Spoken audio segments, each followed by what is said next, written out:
Grabe guys, ang tatapang ng mga tao dito sa countering ito. Alam mo kung bakit? Kasi yung kaya lang nilang paputukin yung tenga ko, gusto nilang paputukin, boom, boom, boom, boom. Ganun. Grabe, no? Gusto nila ng gera sa country nila. Hindi sila ang magpatayan. Dapat sila ang nagpapatayan dahil masyado silang matatapang. Ang ginagawa nila, binabanata nila ng boom, boom, boom, boom. Kaya sabi, tama yun yung gano'n, no? Yung doon sa Big Man nung nagtrabaho ako. Pshh! Ganon. Gaganunin daw nila yung ulo ko. Pero sa totoo lang yung tenga ko, guys, yun yung pinabibingi nila sa akin.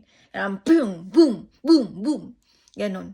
Kaya magpapahinga ka dito. Alam mo, I'm so very lucky if I sleep 3 hours in this country. Most of the time is, they will destroy your day or sleeping using that packing shit earphones to my head, to my ears. Yes, to my ears, not head. Because it's only Mons can say that. There's a, radio to her head. Because, they are like that. Yeah. Astig na. As in, ang tatapang ng mga tao dito, guys. Sobrang tapang na tapang sila. Proud na proud sila na matatapang sila. Tapos kanya-kanya sila ng drama sa mga buhay nila. Tapos ikaw, guys, kung kailangan kanilang gawing artista sa base sa mga direktor ng mga nag-uutos, grabe, magiging artista ako sa countering ito. Bakit? Ganun, guys, ang gusto nilang gawin. Yung kapag gusto nilang bingihin yung tenga mo sa pasasabugin, ganun ang gagawin nila sa tenga mo. Alam mo, matutulog ako, mamaya matutulog ako. Promise, isturbuhin ako niyan. Piyong, piyong, piyong, piyong.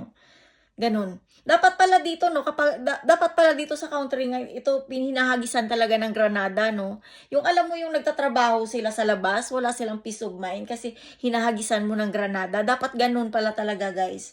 Kasi sila, tingnan mo ha, magtatrabaho yan sila ng maayos nang walang nang iistorbo sa kanila. Pero ako, guys, magtrabaho ako, punong-puno ako ng ka-stress-stressan. Yes, punong-puno ng ka-stress. Ano lang yan ha? 7 hours a week. Dahil wala si Moons. Pero sa totoo lang, I work in Palm Green so many years. So many years, guys. Since na nag-move ako dito sa Grino. Itong tenga ko kapag wala akong kausap, grabe, piu, piu, piu. Dinaig pa yung dito, dinaig pa yung may gera.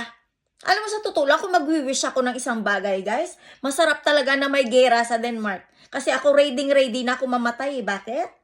Dahil mga pistinyawa naman ng tao dito eh. Hagisan nyo man ng granada, guys. Ay, wala yan. Alam mo, hindi yan sila natatablan. Bagkos, they will walk like a tornado. Magwo-walk sila yan, guys, ang tornado at proud na proud sa sarili nila. Maliban na lang kung gugutay-gutay na ang bituka nila at pati utak nila. Bakit? Dahil ganun, guys, ang gusto nilang gawin sa ulo ko. Proud na proud yan sila, guys. Kakasira ng araw ko. Na ito ang gawin mo, ganyan, tumakbo ka na, para wala na kaming problema sa Denmark. Sa totoo lang, guys, hindi ako ang may problema eh. Sila ang may problema sa buhay at sa kukukote nila. Mga kukukote nila, guys, may problema. Hindi ko alam kung anong klaseng tao sila, pero ay, Diyos ko Lord. Kung galing dito at rirespetuhin mo, bibigyan mo ng VIP na buhay, ay, alam mo, nakakapanghinayang. Tumulong ka na lang sa mahihirap kung saan man. Pero dito, i-VIP mo yung tao dahil may tuliling. Promise, guys, may tuliling ang tao sa countering ito. Sinasaniban ang utak. Kasi ang kaligayahan nila, guys, ay bigyan ka ng pew, pew, pew, pew. Ganun yung tenga ko, guys. Ganun. Ang pagkakamali ko lang, guys, nagpa-check up ako kay Doktora muna sa Kalibo. Hindi ko pinatanggal tong pistingyawang ito para magkaroon ako ng peace of mind sa Pilipinas. Yes.